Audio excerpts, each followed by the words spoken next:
Mga ka-good news, ito ang maganda dahil sa alam na ni Alice Guo ang kanyang gagawin. Ang sabi niya ay ayaw niya maging katulad kay Kibuloy na magtago ng tago ng tago. Kaya ang gagawin niya, siya ay susuko. Kasama of course ang kanyang mga kapatid yan. At ngayon nakahanda na ang kanilang kulungan sa Senado. Narito ang ulat, saksi. Ang mga class picture na ito mula taong 2000 hanggang 2003, kuha sa Grace Christian High School sa Quezon City na ngayon Grace Christian College. At ayon sa mga ilang dating estudyante, ang isang bata sa mga litrato tinatawag nilang Waping na may apelidong Go. Heto Ano? siya nung grade 1, nung grade 2 at grade 3. Klarong-klaro yung mukha, talagang Alice Guo. Tugma sa sinasabi ni Senator Sherwin Gatchalian sa nakaraang pagdinig ng Senado nang ilabas ang school records at alien certificate of registration na ginamit ni Go sa pag-enroll. Nagpasa rin daw si Go ng birth certificate galing China. Dalawang kaklase ni Go ang nakausap ko sa kondisyong itatago ang pagkakakilanlan para sa kanilang seguridad. Ang galing talaga ni ni Wing Gatchalian. Mas magaling pa ito sa NBI. Mantsakin nyo na nakuha niya lahat ng records ni Alicia Guhoaping diyan sa Grace Christian College. At kaya pala ay konektado ito sa Parmali. Kaya sa farm lumalaki. Ngayon, narito ang ilan sa mga kaklase ni Alice Guo na na-recall yung kanilang kapanahonan nang sila'y elementary pa. Narito ang kanilang mga testimonya atin pakinggan. Isa sa kanila, seatmate daw noon ng alkalde. Naalala ko lang bigla, may whopping po ako na classmate ng grade 2. Pag uwi ko sa bahay, sinerch ko yung class picture namin. Tapos, parang may galing kasi marang may resemblance. Grabe itong itsura talagang alis na alis kahit na maliit pa. Waping palang palayaw, waping. Siya. Sa itsura raw ni Waping, mas matanda siya sa kanila. Parang ilang years, 3 years, 4 years older siya. Isa rin siya sa pinakamatangkad na girls. Bukod sa tangkad niya, mas mature siya kumpara sa class na. Hirap din daw ang kaklase mag-Tagalog at Ingles, pero biyasa sa Chinese. Yung Chinese accent niya before ay talagang mas makapal kumpara ngayon na kaya na niya mag-Tagalog. Pero nung naalala ko, parang barok talo, putol-putol. Sa pagkakatanda rin ng aking nakausap, Mga naging teachers namin nung element, parang wala namang rupil.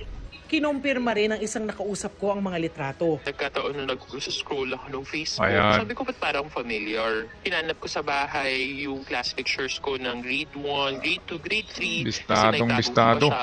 And nakita ko, yun pala yung parehong picture. So, nakita ko na classmate ko pala siya ng grade 1. Tapos, Ayan. nakita ko din, chinek ko din yung ibang class pictures ko. And pati grade 2 pala classmate ko din Talagang siya. mahihiya na dito si Alice Guo kung dadalo pa siya sa hearing sa Senado.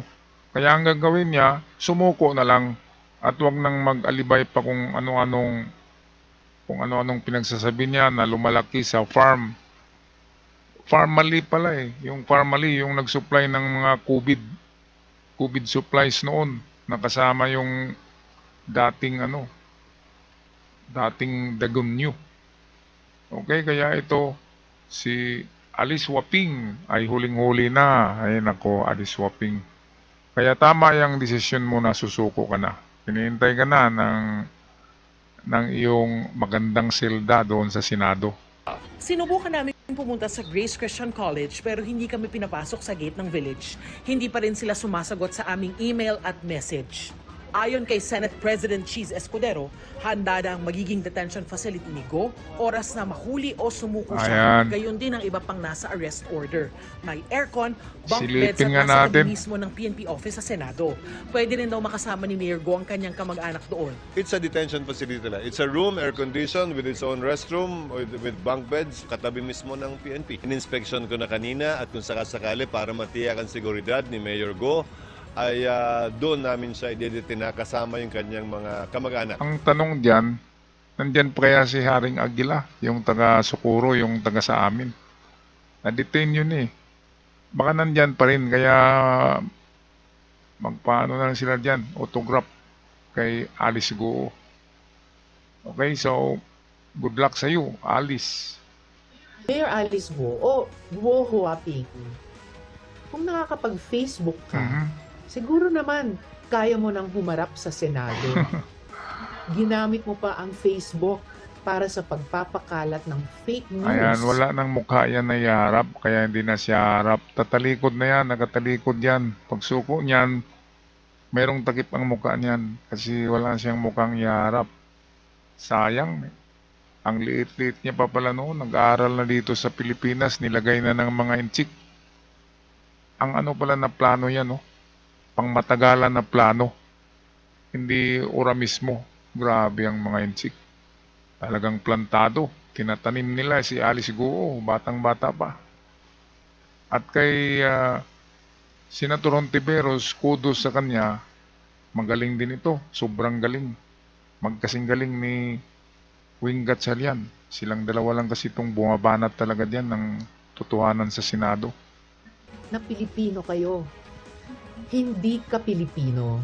Dagdag ni Senadora Risa Hindi na. Hontiveros, batay sa impormasyon anya mula sa Anti-Money Laundering Council o AMLAC, ang kumpanya ni Go na Baofu may direktang transaksyon sa account ni Hong Zhangyang, kapatid ni Michael Yang na dating economic advisor ni dating Pangulong Rodrigo Duterte. Ayan, kaya naging malapit tayo sa mga inchik kasi pati economic advisor ay ano pala, kapatid ni Wang Yu, ni Meng Thi, ni Bruce Lee at kung sino-sino pang inchik.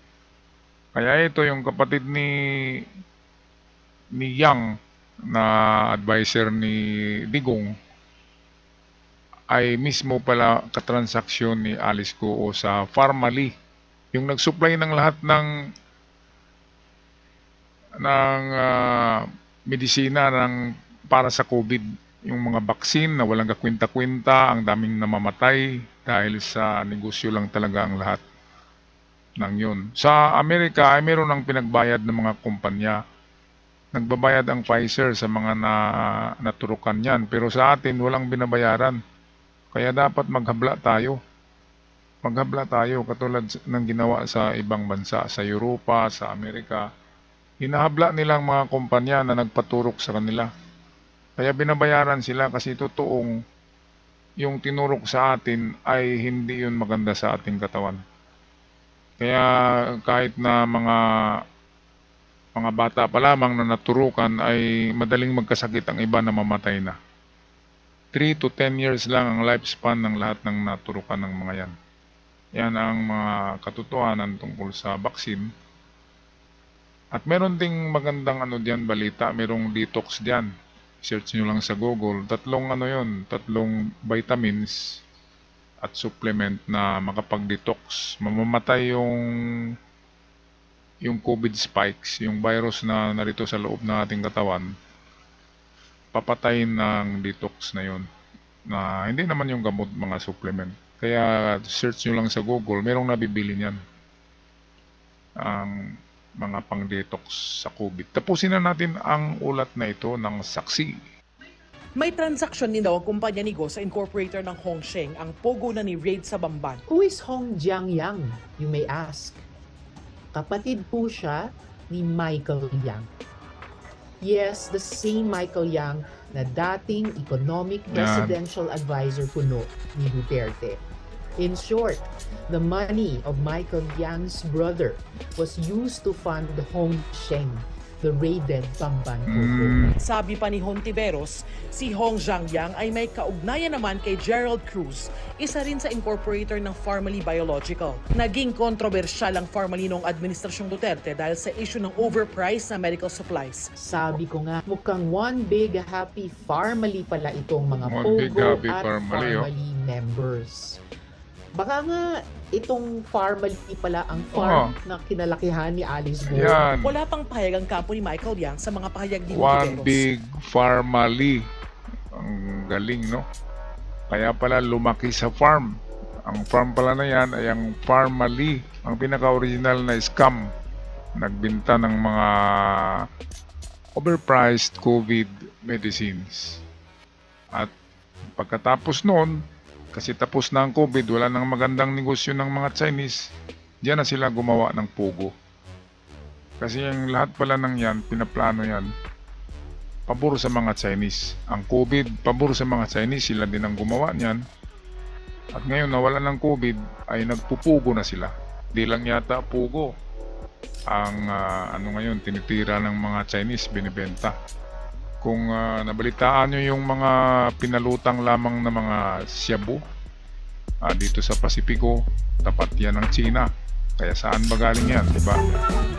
Alright, so hanggang sa muli atin na lang ang tabayanan ng mga balita tungkol kay Alice Guo dito lamang sa ating channel. Ako'y magpaalam na.